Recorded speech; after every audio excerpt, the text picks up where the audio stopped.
guys, what's going on, guys? So, I get asked all the time on my TikTok. I'll get asked on my YouTube. I'll have people reach out to me on Instagram, Twitter a little bit. But a lot of people want to know how to really start an ASMR channel. And kind of what you need, what are the best things to do, how to go about it, like where do you even begin. A lot of people ask how I even got started in ASMR, so I'm going to go over all the details of everything that I know that I've learned so far. If you haven't yet though, please do make sure you hit that subscribe button before we start. It really does help me. I'm trying so hard to get to the 1,000 subscriber mark, and we are getting there little by little. It is just crazy how many people have started subscribing over the last couple weeks since I've started putting more daily content. So check out some of the other videos. And okay, I hope you guys enjoy this. So a lot of people are asking how to start an ASMR channel. Well, I think the first thing you have to do is go all the way back to the point of what got you into ASMR in the first place. So for me, what got me into ASMR is I am in my 30s, but I didn't even start really getting into ASMR until my late 20s. Maybe like 28, 29. And I wasn't doing it ASMR at that time. I was just, I was going through anxiety, stuff I had going on at home, situations outside of home. I was letting the world kind of get the better of me, and it was really starting to affect me in a negative way. So I didn't have an outlet at that point in time where I could just say, okay, this is what I'm going to do. So it was affecting my sleep a lot. So I ended up going on YouTube, and I started just like, this is before I even knew about the word ASMR, I would just type in like relaxing noises, and I would come up with stuff like cobblestone, rain sounds, of course, the generics, forest, nature, etc.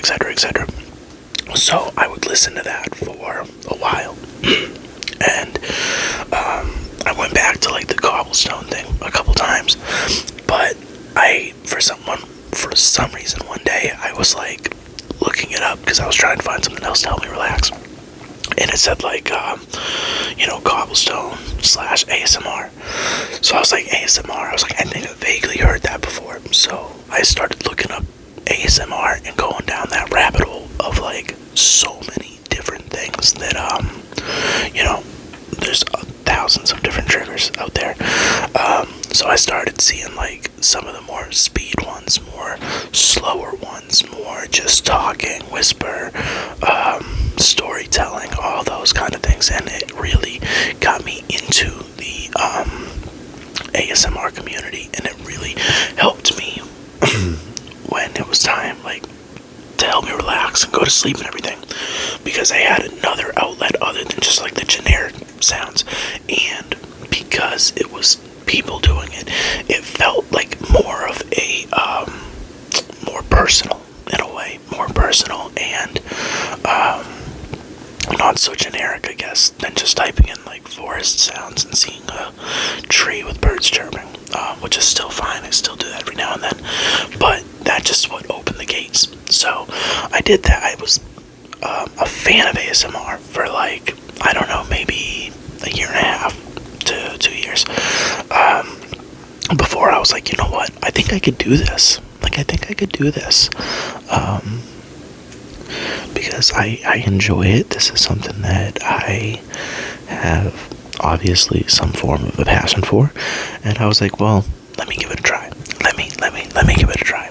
So I made a TikTok page first. Started putting out content. Got 1,000 subscribers fairly fast to go live, and then I started going live on there, building a small community, and from there I made a YouTube page, which I should have made the YouTube page first, or at least the same time.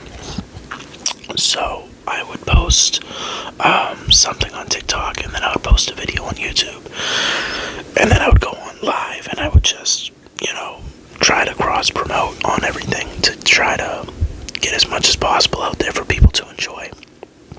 Now that's just like the behind the scenes stuff. To start an ASMR channel though, or that was just me, my personal backstory of it. So to start about personal, like your own ASMR thing, you really don't need a lot. Like, okay, you see these the behind, you got like the galaxy light. You could find that on Amazon for like $10-15 if you really wanted. Some people don't even use that. Some people just use the plain lighting. Some people use the dark. It's a preference thing at the end of the day, guys. It's a preference thing. Same thing with the lighting. I have a ring light that I'm just figuring out a year and a half later how to do like the best lighting settings for my thing. See, look, I could go too high or I could go too low. It's a preference. Again, ring lights are at any store. You go to Walmart, Target, whatever. Don't need it. Same thing with the microphone. You don't need a microphone if you don't want to. You could easily just use your phone. Phones nowadays are so good that, at this point, the microphone is good, but it's also an aesthetic thing, I feel like, because your phone is so good compared to like, back in like the 2000s or even like 2010s where it was like they were cheaper phones. So you don't need this. And honestly, if you do want a microphone, like for instance, this isn't a Blue Yeti, but a lot of people think it is because I put out so much content and people enjoy my stuff. This is actually a $30 microphone that I found on Amazon. It is Zeal Sound. So if you want to just start an ASMR thing but don't have a lot of money and you want a cheap microphone, go to Zeal Sound. It is amazing for the price, guys. It's amazing. Like you see me talking to you right now. So that's like the basics of like what you need to get started. So now you gotta figure out what makes you happy in the ASMR community. Don't do what you think others want. Do what you want. Do what you want to do. If you like, say, rap it, where you're using like multiple things, that's fine. That's perfectly fine. That's what you're into. If you like more slower. So I don't know, say like you just tap like slow, being slow. That's perfectly fine. That's something that you enjoy, that you like to do. And say you don't even want to do that and you just want to talk, like we're having a conversation right now, me and you, that's perfectly fine too.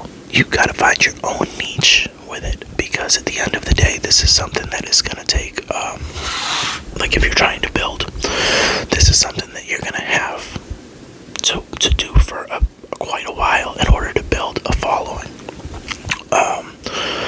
And if you do something that you're not happy with, you're gonna get sick of it, and it's gonna, eventually cause an issue, and you're just gonna give up and, do whatever. And that's not the point to get into ASMR.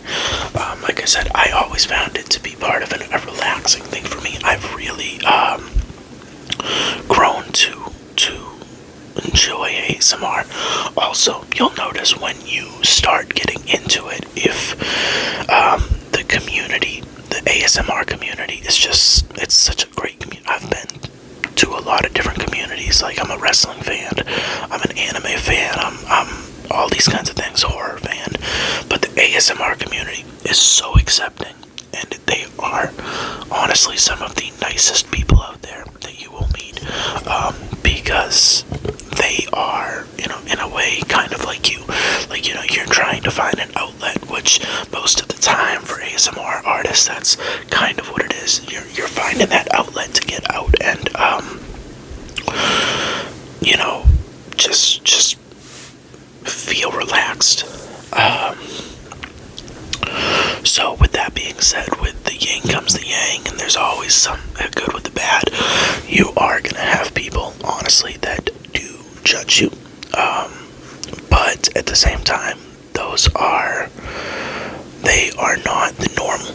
They are just, people that trolls that have no life online. And you just can't let them get to you, because if you let them get to you, it will affect your work, and you have to kind of just do you, and you gotta be happy with you. I've had friends that think this is weird. I got family that think this is weird. My best friend doesn't understand this, but they're accepting of it. But you're gonna have people that aren't accepting of ASMR. So with that being said, you just gotta learn to shrug it off and, take the bad with the good and the good with the bad and everything in between. So once you make your videos, obviously, if you're on YouTube, you do them with your phone horizontal to post, so you get a full video. If you do videos on TikTok, you do them vertical. That way the video shows. And then that's really it, guys. You can experiment on whatever kind of thing you want. Like, honestly, you could make ASMR out of anything. You could do this, you could do this, you could do this, you could do this, you could do this. You could do most sounds, mouth sounds. There's so many different things. You just have to explore. I'm assuming if you're watching this video, you've got an idea about ASMR. So I hope everyone enjoyed this. Like I said, you don't have, all you really need is a camera, a camera to get started, and that's it. If you haven't yet, do make sure to hit that subscribe button, hit the likes, check out the other videos, hit the comments, and until next time, guys, I hope you guys are having a fantastic Thursday. I just started my day, so I'm actually gonna shut this off and then head out to go to my job. So until then,